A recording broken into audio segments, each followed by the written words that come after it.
Hello everyone. आज के इस वीडियो में हम बात कर रहे हैं कला या फेस की, जो कि हमारी तरंग का सबसे इम्पोर्टेंट टॉपिक होता है, कला या फेस। तो कला बेसिकली क्या होता है, इसके पहले मैंने प्रीवियस लेक्चर में आपको श्रृंग और गर्त के बारे में पढ़ाया था क्रिस्टियन थ्रस्ट के फॉर्म में। इसके जो श्रृंग का हिस्सा होता है, ये मैंने बताया था, ये था, इसे हम क्या बोलते हैं, श्रृंग। और ये हो जाता है गर्त। तो श्रृंग व गर्त के माध्यम से ये हमारी कला गुजरती है।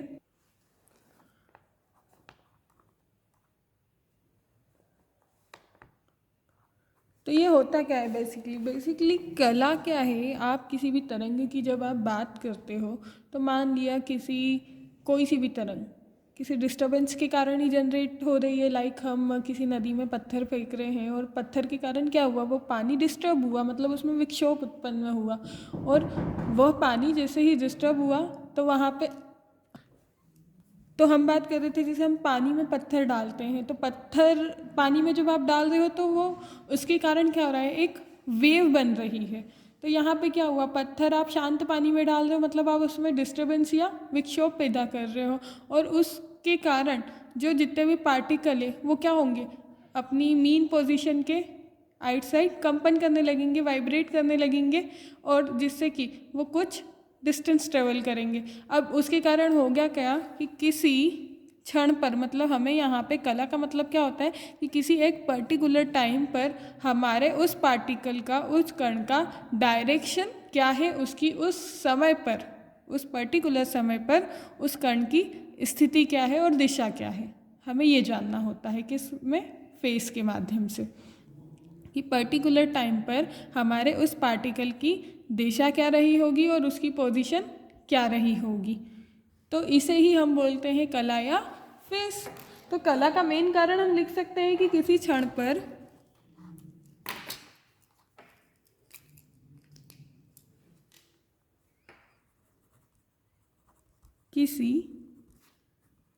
पर कंपन करते हुए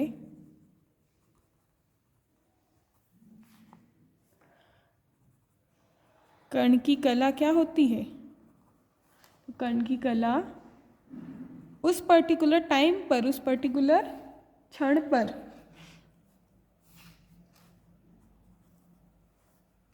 कण की पोजीशन मतलब स्थिति और किसको बताएगी, तथा गति की दिशा को बताएगी। मतलब जो भी पार्टिकल का मोशन हो रहा है उसकी डायरेक्शन भी हमें पता चल जाती है।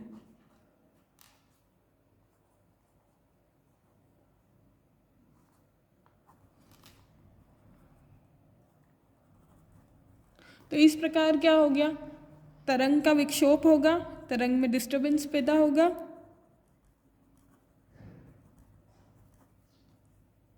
और जिसके कारण क्या हो गया, कण का माध्य स्थिति से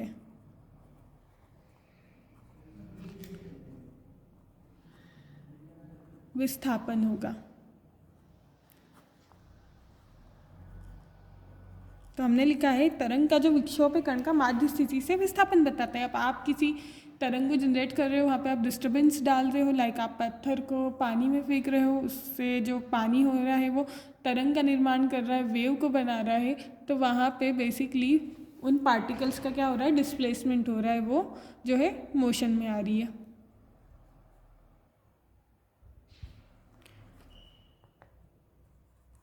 जिससे हमें किसी क्षण पर उस कण की दिशा व विस्थापन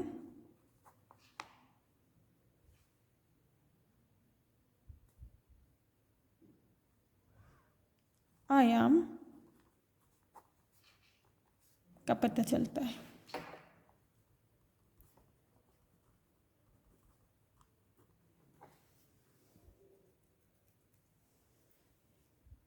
अब मान लिया मैं लगातार किसी स्थिति में मैंने क्या किया, लगातार विक्षोभ देते जा रही हूँ, मैं लगातार डिस्टर्बेंस देते जा रही हूँ, तो उस पर्टिकुलर पोजीशन में क्या होगा, हमारा जो कण है लगातार गति करते रहेगा। तो उससे होगा क्या कि जब भी आपका कोई सा भी विक्षोभ कैसा रहेगा, गतिशील रहेगा, तो आपकी जो इस स्थिति में कला है वो क्या होगी, समय के साथ निरंतर बदलती रहेगी। प्रत्येक बिंदु पे क्या होगा, अब आपका जो कला है वो बदलेगी हर क्षण, मतलब हर एक समय पर हमारे जो कण की कला है वो बदल जाएगी। तो गतिशील विक्षोभ की स्थिति में क्या होगा, गतिशील विक्षोभ की स्थिति में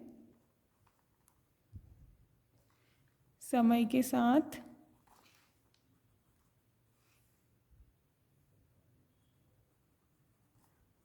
कण की कला निरंतर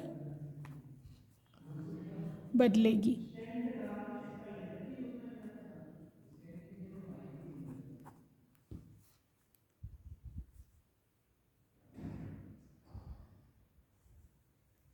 तो इस प्रकार प्रत्येक बिंदु पर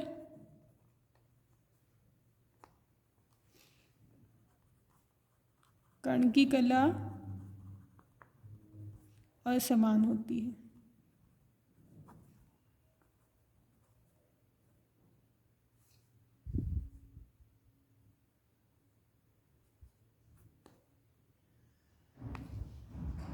तो यहाँ पे ये जो हमारा डायग्राम है उसके माध्यम से हम समझ सकते हैं, इसको हम बोल सकते हैं पूरी एक कला। ये जो बी होगी वो दूसरी कला होगी, इसको अगर मैं ए नाम दूँ, इसको अगर मैं बी नाम दूँ, इसको अगर मैं सी नाम दूँ, तो ए श्रृंग कला है, बी सी भी हो जाएगा श्रृंग कला, और जो बी होगा वो हमारी कैसी कला होगी, गर्त कला होगी। तो हम समझ सकते हैं यहाँ से ए और सी दोनों कैसे हैं, समान कलाओं में, क्योंकि ये भी श्रृंग है और ये भी श्रृंग है।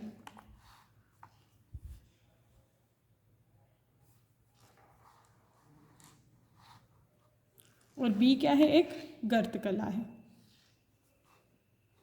तो यहाँ पे ए व सी चित्रानुसार ए व सी समान कला में है व बी असमान कला में है, क्योंकि ए और सी क्या है, श्रृंग कला है, एंड सी क्या है, गर्त कला है। अब जब कण प्रारंभिक अवस्था में होता है तो इसकी कला कैसी होती है, शून्य होती है। मतलब जब शुरुआत में यहाँ से जब जो पार्टिकल होगा मोशन करना स्टार्ट होगा, तब तो उसकी जो कला होगी वो कितनी होगी, 0 रहेगी। बट जब इसकी पूरा जो कण रहेगा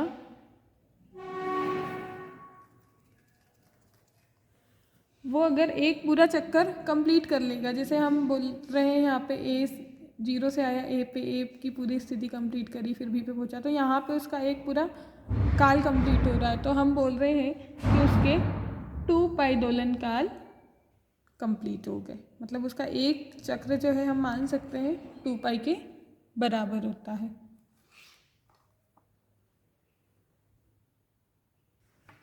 अब अगला जो है इसी का भाई बोल सकते हो, कलांतर या फेस डिफरेंस।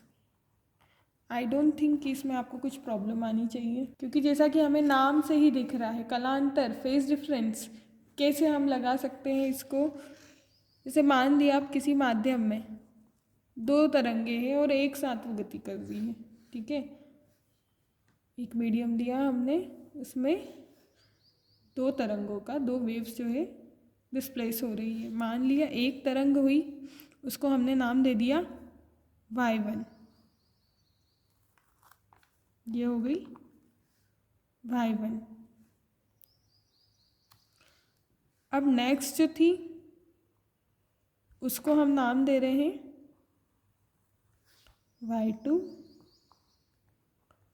तो हम जैसे कि y1 और y2 को देखें तो दोनों की कला है एक दूसरे से आगे पीछे है, मतलब इनकी कलाओं में क्या है, मार्ग का अंतर है। तो इसको हम ऐसे समझ सकते हैं कि दो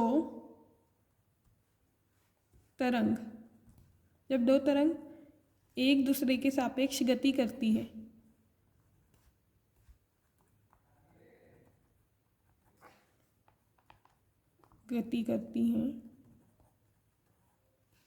तब क्या होगा, तब पहली तरंग दूसरी तरंग से जितना आगे होगी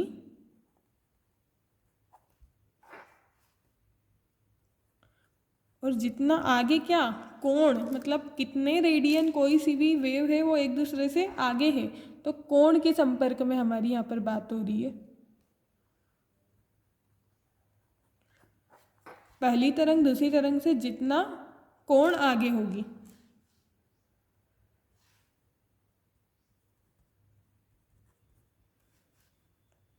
तब हम उसे क्या बोलेंगे, तब हम उसे बोलेंगे कि दो तरंगे आपस में कैसी है, कलांतर में है।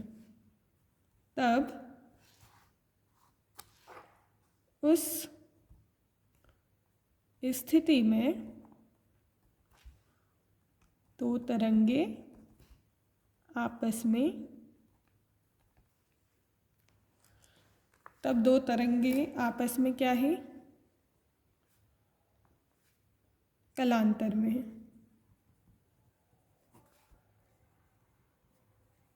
मतलब y1 या तो आगे होगा या y2 आगे होगा। जब भी कोई सी भी दो वेव्स होगी इस टाइप से एक दूसरे से आगे पीछे होंगी, तो इसका मतलब है कि हम इनको बोल सकते हैं कि इन दोनों में क्या है, कला का अंतर है। इन दोनों में आगे पीछे हो रहा है, एक का श्रृंग दूसरे के श्रृंग से कुछ आगे या पीछे है। तो इस स्थिति में हम टू वेव्स का आपस में कंपैरिजन करेंगे और वहाँ से देखेंगे कि दोनों का कला अंतर कितना हो रहा है।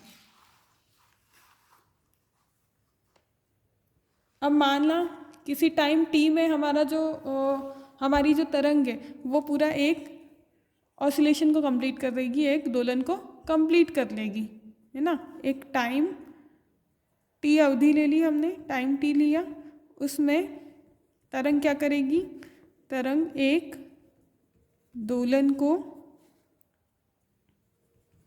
पूरा करती है। तो इसको हम एक त्रिकोणमितीय फलन माने तो उस हिसाब से क्या होगा, त्रिकोणमितीय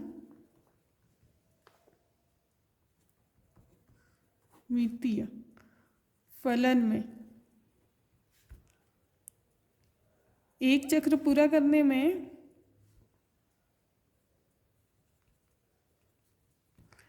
2π रेडियन का कोण बनता है।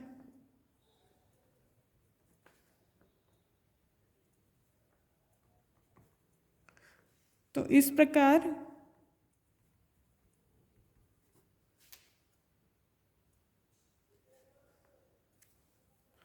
ऐसा माना जाता है जो टाइम t है वो कितना होगा, 2π रेडियन के इक्वल हो जाएगा। तो अब यहाँ से हम आगे कैसे बढ़ेंगे, t/2 कितना हो जाएगा, तो वो पाई के बराबर हो जाएगा, और इसी हिसाब से t/4 किसके बराबर हो जाएगा, π/2 के बराबर हो जाएगा।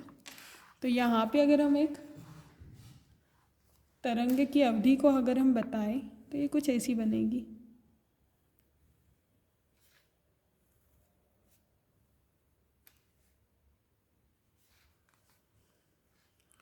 यहाँ पे आ जाएगा इसका π/2, यहाँ पे आ जाएगा पाई, और यहाँ पे आ जाएगा कितना, क्योंकि यहाँ पे एक सर्कल पूरा कंप्लीट हुआ है तो हम इसको लिख देंगे 2π। तो इस टाइप से ये आगे की ओर भी गति करते जाएगी। तो यहाँ पे हमने बहुत ही अच्छे से कला और कला अंतर को समझा है इस पूरे वीडियो में। So thank you everyone.